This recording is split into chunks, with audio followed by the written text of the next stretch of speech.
Moi, je vais vous présenter d'abord rapidement notre association, le CRER, l'origine de la démarche qui nous a amené à travailler sur le financement participatif, et puis après, l'outil qu'on a développé et les projets réalisés. Donc d'abord, le CRER, c'est le Centre régional des énergies renouvelables. On est une association. On a 11 salariés dans l'association et on est basé à côté de Niort, donc dans Poitou-Charentes et dans la région Nouvelle-Aquitaine. Avec plusieurs activités, on est Espace Info Énergie, on réalise des études pour des collectivités, des entreprises qui veulent développer des projets énergie renouvelable sur du bois, du solaire thermique, du photovoltaïque et de la méthanisation. Ces deux missions sont soutenues par l'ADEME et la région. Et l'origine du CRER, de notre association, c'est le développement de la filière bois-énergie sur 2 départements d'Aix-Poitou-Charentes. Et petit à petit, du bois-énergie, on a développé d'autres activités autour de l'efficacité énergétique et les énergies renouvelables. À côté de ces activités qui sont soutenues par des partenaires publics, on a notamment d'autres activités de service, dont la principale est la formation, où on forme les professionnels du bâtiment, des architectes, des bureaux d'études ou en formation initiale, sur les thématiques des énergies renouvelables. Un petit peu d'expertise aussi pour des assurances et des particuliers qui peuvent avoir des difficultés sur des énergies renouvelables, mais c'est très rare, ça marche tout le temps. Ça, c'est l'activité de notre association. Moi, je m'occupe de la partie photovoltaïque dans l'association, donc du conseil aux particuliers, des études, de l'accompagnement et de l'assistance à maîtrise d'ouvrage sur les projets, de la formation. Voilà. Depuis pas mal de temps, depuis plusieurs années, le photovoltaïque, le CRER, ça a été créé en 2001 et le photovoltaïque, on a dû y travailler en 2006. Et moi, du coup, depuis que je suis au CRER, depuis cette période-là, on accompagne beaucoup de collectivités. C'est plus de collectivités que d'entreprises.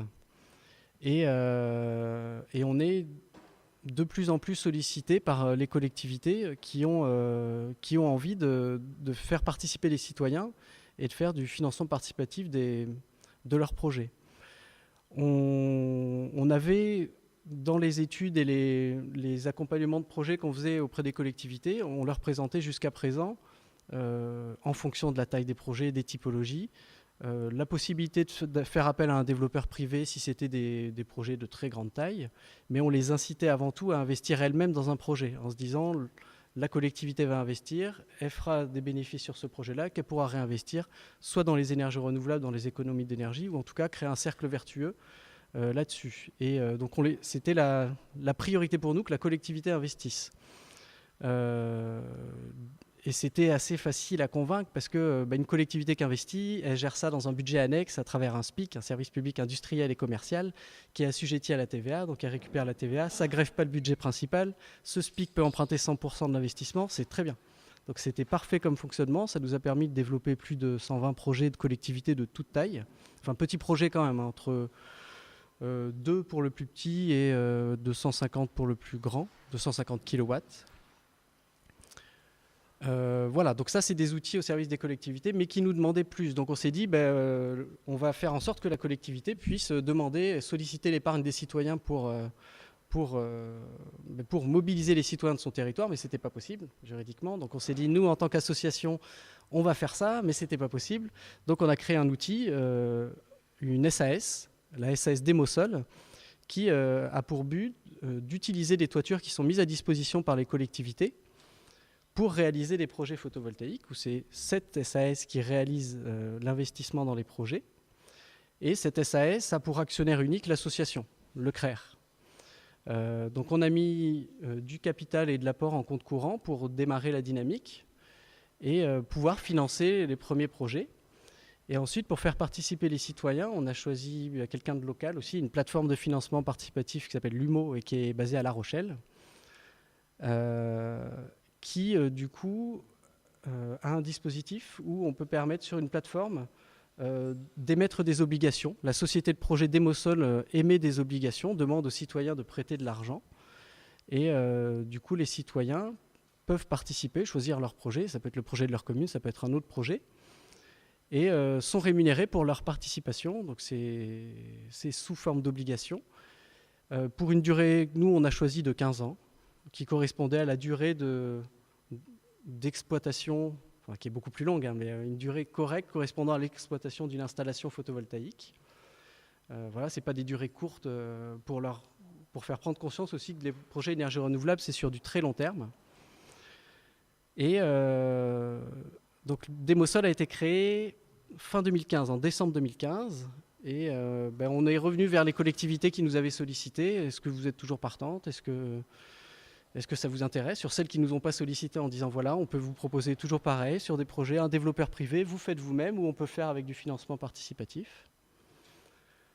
Et donc ça, c'était début de l'année 2016. On vient de réaliser un projet qui va être mis en service dans les jours qui viennent. Et il y en a 14 qui vont être faits d'ici la fin de l'année, avec 11 collectivités. Donc 14 projets sur 11 collectivités. Et celui qui vient d'être terminé, donc quand je dis terminé, c'est les travaux, la mise en service va se faire, et puis la souscription, la période de souscription auprès des citoyens est terminée. Et on a sur ce projet-là, qui fait 9 kW, qui est un projet autour de 60 mètres carrés, qui doit coûter autour de 24 000 euros, 80% qui sont financés par les citoyens. Ce qui permet du coup d'économiser, je dirais, les fonds propres que l'association a pu mettre dans la société Demosol, et puis continuer le développement d'autres projets et de pouvoir réaliser les 14 qui vont suivre. Voilà. La souscription auprès des citoyens à hauteur de 80% s'est faite en 2 mois et demi. Donc ça a été très rapide. Et on a fait une communication avec une réunion publique au niveau de la commune, des communiqués de presse sur la presse locale, régionale, et puis des affichages dans la boulangerie, dans les commerces de la commune. C'est des communes rurales. On a sur les 15 avec celui qui vient d'être réalisé, on en a dans les Deux-Sèvres, qui est une commune rurale, on en a un en Charente, 4 en Charente-Maritime, dont 2 sur l'île de Léron. Et souvent, c'est des petites communes qui s'engagent beaucoup plus vite que les plus grosses communes. Et du coup, dans ce premier projet, il y a 25% de citoyens de la commune, 50% de la région, liés à la communication régionale qu'on a.